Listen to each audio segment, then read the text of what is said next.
আজকে বাবার যেহেতু শেষ কর্মদিবসে আমরা পরিবারের সবাই আসছি, বাবাকে বাড়িতে নিয়ে যাব অফিস থেকে। আর উপজেলাবাসীর কাছে আমি ওনার মেয়ে হিসেবে সবার কাছে ওনার জন্য দোয়া চাই। উনি যেন আল্লাহ যেন আমার বাবাকে সুস্থ রাখেন, এবং শুধু যে রাজনীতি করলেই যে মানব সেবা করা যায় তা নয়। আমি সবসময় এটা বলি, রাজনীতির বাইরেও মানব সেবা করা যায়। আপনারা সবসময় আমার বাবাকে পাশে পাবেন, চুনারগড় উপজেলাবাসী। আপনারা সবসময় আপনাদের সুখে দুঃখে আপনাদের আলহাজ আব্দুল কাদির লস্করকে আপনারা পাশে পাবেন, এবং আপনাদের জন্য আমাদের লস্কর পরিবারের দরজা সবসময় খোলা থাকবে, উন্মুক্ত থাকবে। আপনাদের পাশে আমরা ওনার সন্তান হিসেবে আমরাও সবসময় থাকবো, আছি, ছিলাম, থাকবো। আমরা হচ্ছে 5 ভাই বোন। 5 ভাই বোনের মধ্যে আমি সবার ছোট। আমি এনি লস্কর। আমি বাংলাদেশ মহিলা আওয়ামী লীগ হবিগঞ্জ জেলা শাখার সাংগঠনিক সম্পাদক। আমিও রাজনীতিতে আছি বাবার পাশাপাশি। আমার রাজনীতিতে আসা আসলে আমার বাবাকে দেখে। আমার বাবা আমার অনুপ্রেরণা। আমার বাবা যে ওনার রাজনীতি জীবনে যেভাবে সততা এবং নিষ্ঠার সাথে উনি কাজ করে গিয়েছেন, এটা দেখে আমি আমার রাজনীতির পথ চলা আমি শুরু করেছি।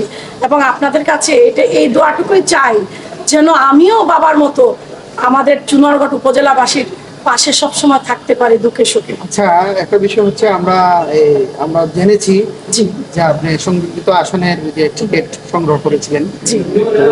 আপনার লক্ষ্য উদ্দেশ্য কি, কিংবা আপনি কি করতে চান?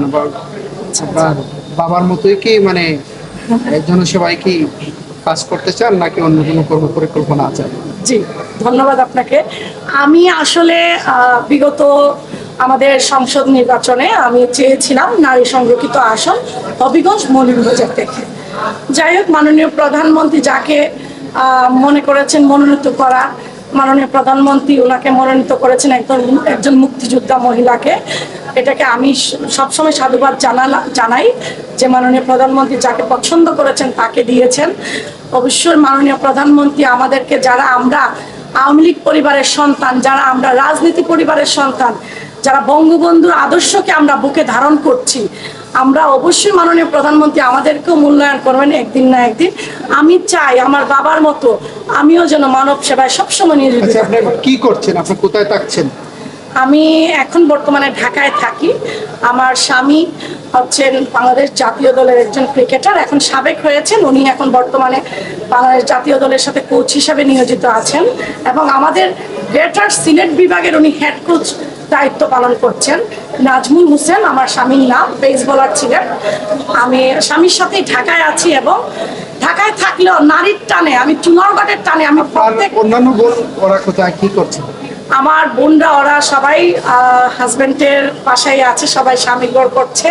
ওনারা গৃহিণী, ওনারা কোনো কাজ করছেন না। ওনাদের হাজব্যান্ড, একজনের হাজব্যান্ড হচ্ছেন জয়েন্ট সেক্রেটারি, আর একজনের হাজব্যান্ড হচ্ছেন ব্যাংকার, উনি ব্যাংকের ম্যানেজার। আমার বড় ভাই তো সবাই জানেন, উনিও রাজনীতিবিদ, পাশাপাশি ব্যবসা করছেন। এবং ছোট ভাই যিনি, উনি নিউ ইয়র্কে আছেন, নিউ ইয়র্কে ওনার বিজনেস আছে ওখানে। বাবার যে বিদায় সম্বর্ধনা, আসলে এই সম্বর্ধনাটা আপনার কাছে কেমন লাগতেছে? বিদায় তো সবসময় বেদনাদায়ক, এটা তো আর কি বলবো, কিন্তু এই বিদায় আমার কাছে বেদনাদায়ক মনে হচ্ছে না। কেন মনে হচ্ছে না আপনাদেরকে আমি একটু বলি।